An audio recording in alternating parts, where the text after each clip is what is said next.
ano po natin i-address yung ganong problem. Okay, pero let's talk about muna yung mga situations, mga scenario po, no?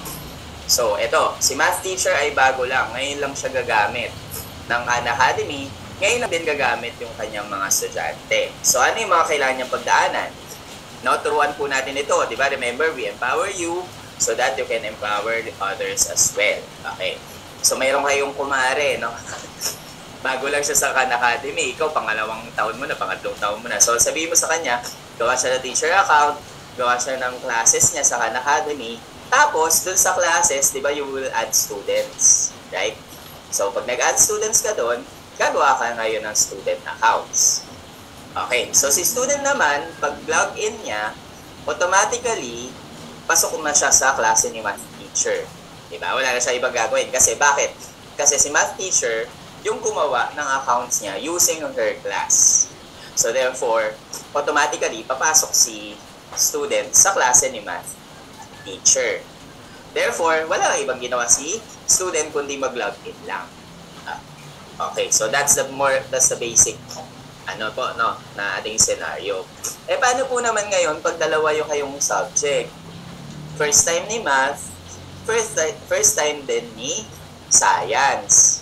So, si math teacher, first time ng mga anak niya, ng mga estudyante niya this year. Pero, yung exact students na yon, the same section, ay magka-Khan Academy rin po sa science. Okay. So, yun yung, natin, no? Yun ang ating dilemma ngayon. Paano yun? Sabi nga natin, one student, one account. So, kailangan niyo pong pag-usapan if you are dalawa, no? If you are two teachers, who will be teaching the same set of students using Khan Academy, pares kayo magka-Khan Academy, kailangan pag-usapan nyo, magbato-topic po kayo. Kung sino sa inyo ang gagawa ng account. Kasi isa lang pong teacher ang gagawa ng account. Kasi nga, one student, one account. So, sa kanila ang gagawa ng account so that the student will just have one account. And then, the other subjects, whatever man yan, baka kasi magka-English na rin po kayo eventually, magjo-join lang sa klase nila via class code. Now, joining via class code will automatically enroll the student in that respective class. Okay. Hindi kagaya ni math teacher, remember si math teacher nung nag-login yung bata, nandun na siya sa klase. Kasi gawa ni math teacher, using her class, yung account ni student. Pero para mag-enroll siya kay science, kailangan niya pong mag-join via class code. And that will add the class of science, that's the science teacher, to the classes na enrolled si student. I hope that you are imagining with me po, no?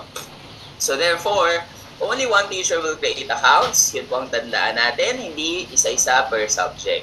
And also, let's just follow. Yun lang tandaan natin. One student, one account rule. Ayan. So, halimbawa naman, si math teacher. Ito yung magmamana. Continuing. So, yun yung sinabi ko kanina. So, grade 7 last year. Grade 8 ka ngayon. Mamanahin mo yung mga bata mo.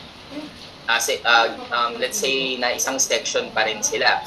Or maybe magkaiba sila ng section pero nag-Khan Academy sila last year. Okay lang din naman po yun.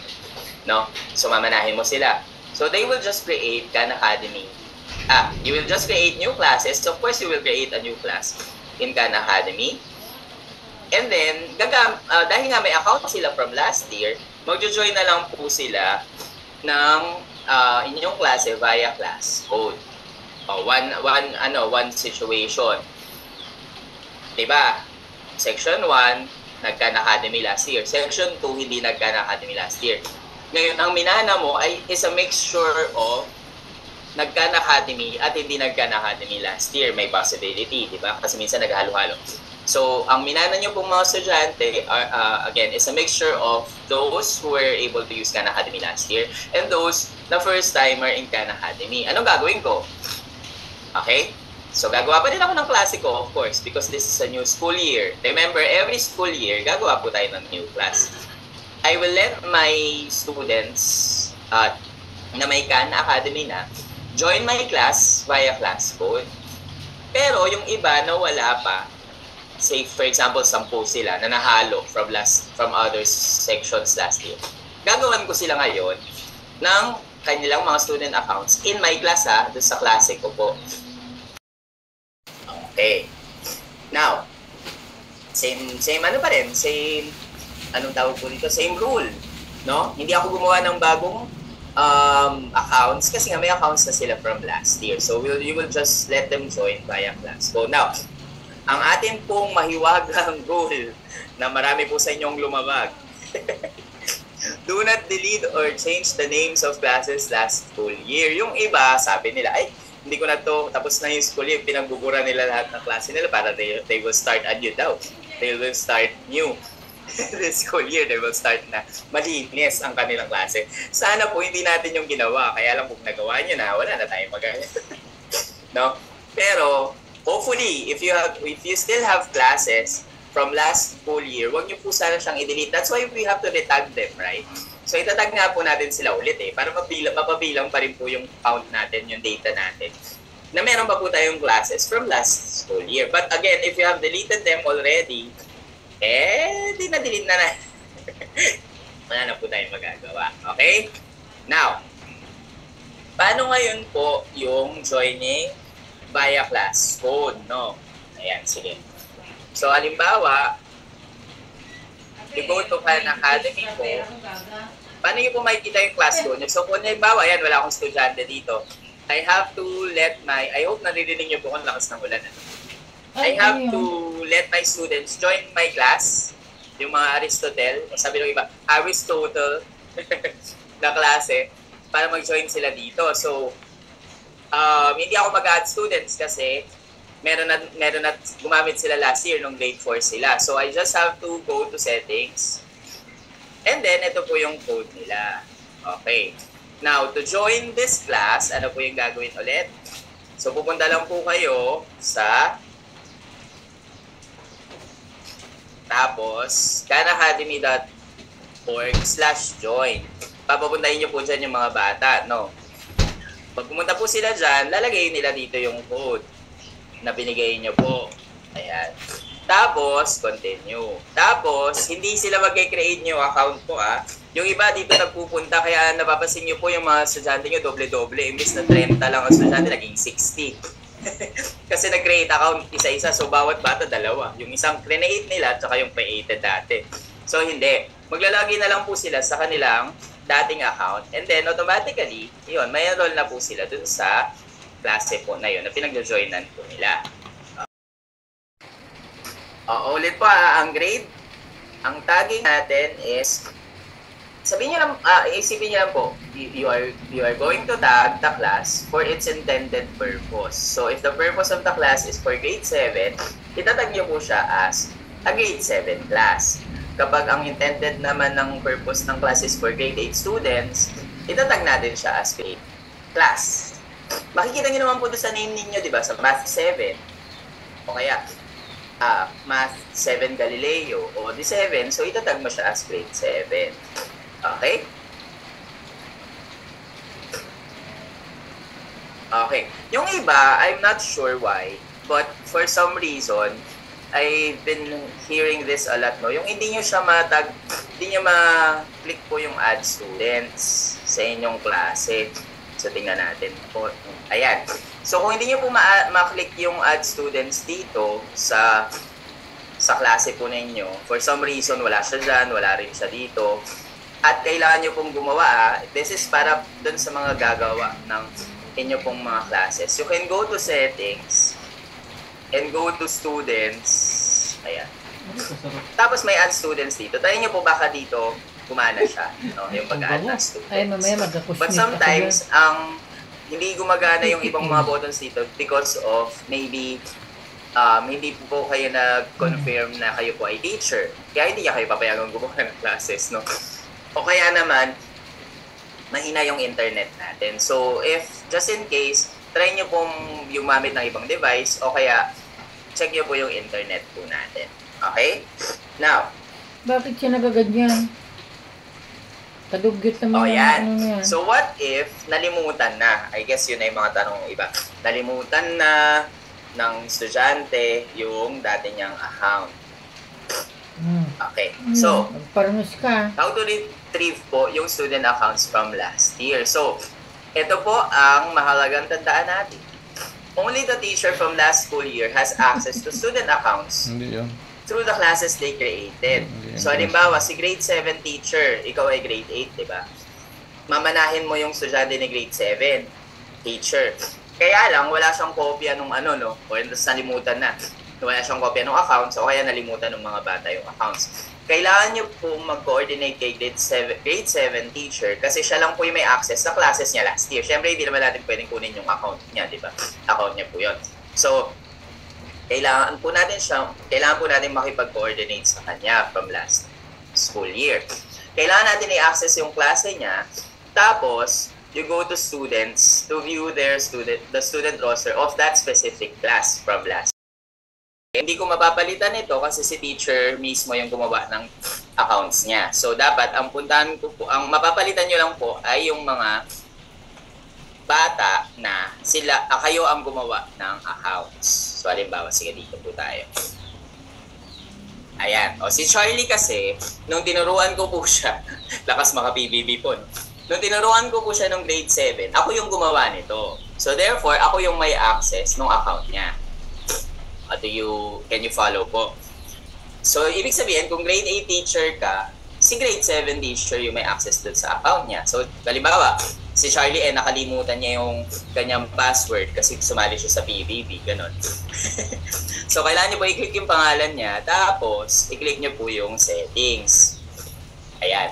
Pag nakita, ito, yung account ni Charlie, no, nakikita ko na. So, meron ako ditong username ni Charlie, tsaka, wala akong kopya ng password ni Charlie, but I can create a new one para magamit niya po for this school year. Okay, you follow po.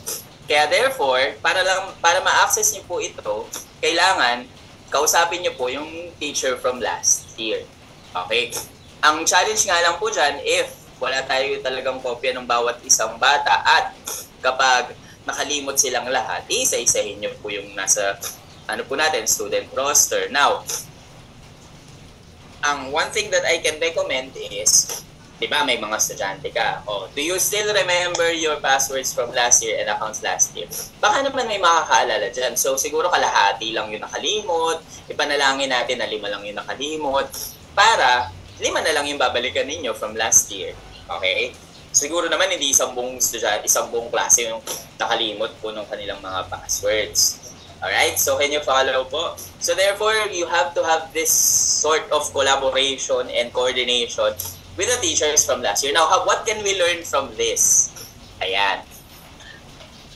Alam na natin ngayon, at last year pa naman po namin sinasabi ito, but maybe nakalimutan natin, na ang accounts po ng bata ay magiging forever account niya po. So what are the best practices that we can recommend? Ang accounts po dapat natin ay piniprint natin. Kung di ba meron na kayo CSV, di ba? Tapos may list na kayo. Maganda po na naka-print siya, naka-folder. You can, kanina niyo po siya pwedeng i-endorse. Endorse niyo sa ICT, kasi ICT yun, pwede. You can also endorse it sa class advisor. Para kahit sino man po ang maging teacher nila, di ba? Wag naman po sana kasi for some of us, of course, we resign. For some of us, nare-reassign tayo.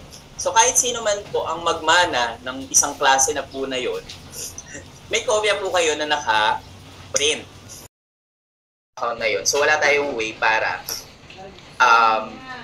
palitan yung settings nun or palitan yung password nun kasi pagmamayari niya po yun.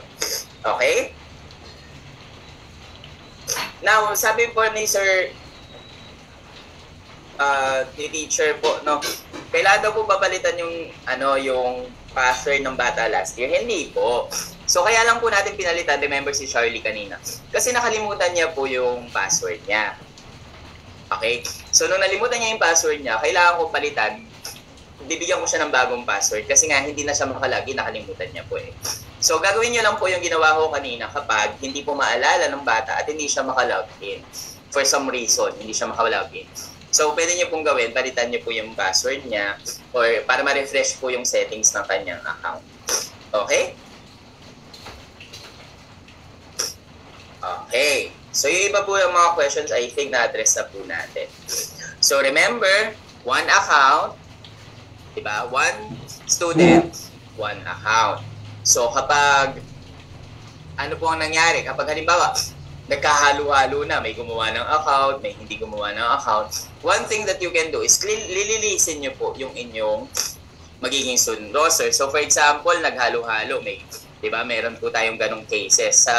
Sa makikita ninyo, 70 students na kayo, imbes na 40 lang.